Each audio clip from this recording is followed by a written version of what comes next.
كلمتان حبيبتان إلى الرحمن خفيفتان. Bismillahirrahmanirrahim. Elhamdülillah. Peygamber aleyhissalatu vesselam'ın hadislerinden geldik. 216. hadis. Bu hadis adam o'zini tiyishli ko'rmasa bizzatga, necha sav yurt, shahar shuni salmasuysa da o'zgar inanmayimsa, bajarmasman ya da ular halal kuyda ishlab bo'lmasman deb qo'rqamsa, shu adam saq bo'lsin deb aytadi shu ishdan. Nega sebebini qaraysiz? Nega? Haligi odamlar imik chapmay. Hali qaraysiz as-sahabalarga radhiyallohu anhum va an Adi ibn Umayra radhiyallohu anhu qala sami'tu Rasululloh sallallohu alayhi va sallam yaqul.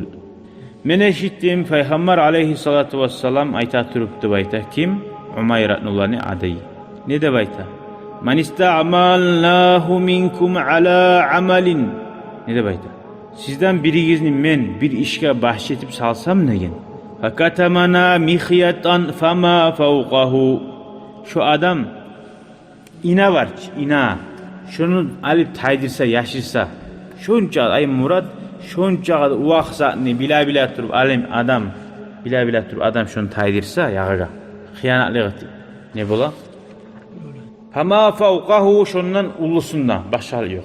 Kana galulan ya'ti bihi yawmal qiyamah. Şu adamga şu zat xiyanatlık etkenini biaziler kıyamet gün ve halkta biler de baydı.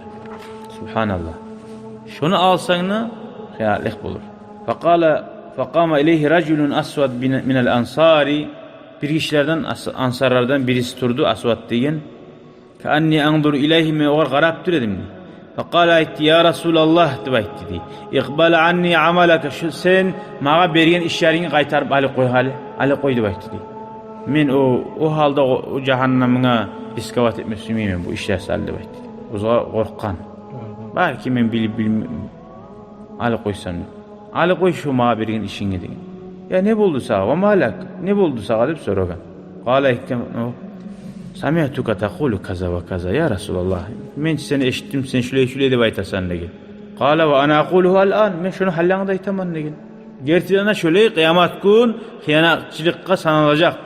Man ista'malnahu ala amalin. Kimni biz bahşetsek bir işe falyaci bi qalilihi ve kathirihi. Şu işten düşken zatını barına açyotun verip al gelsin de bayta. Açyotun da versin. Az olsun, kop olsun. Al gelip aldığımıza salsın. Son biz paylarına tigen payını alsın dedi. Ama utiye minhu akhada uzğa bergazan alsın. Ama nuhiye anun taha ozunu geri urgan zatını ozu geri urusun. Ravahu Müslim'in toxtaşıyan hadistir. Görəsən, neçik Allah'dan qorxan adam var. Bir zamanla da bahşişini almağa suymagan. Alsa da korkup durgan. Kıyamet gün barda halkın arasından bir yavru bulur diye. Kişinin mali deyince yamazat. Dinimiz o sali buyura, başçı bulmaktan arek bulmaga, borç bulu arek bulmaga, ozuğar, vallahi men halal kuyda işe bolmasman deb oylaşan. Velhamdülillahi Rabbil alemin.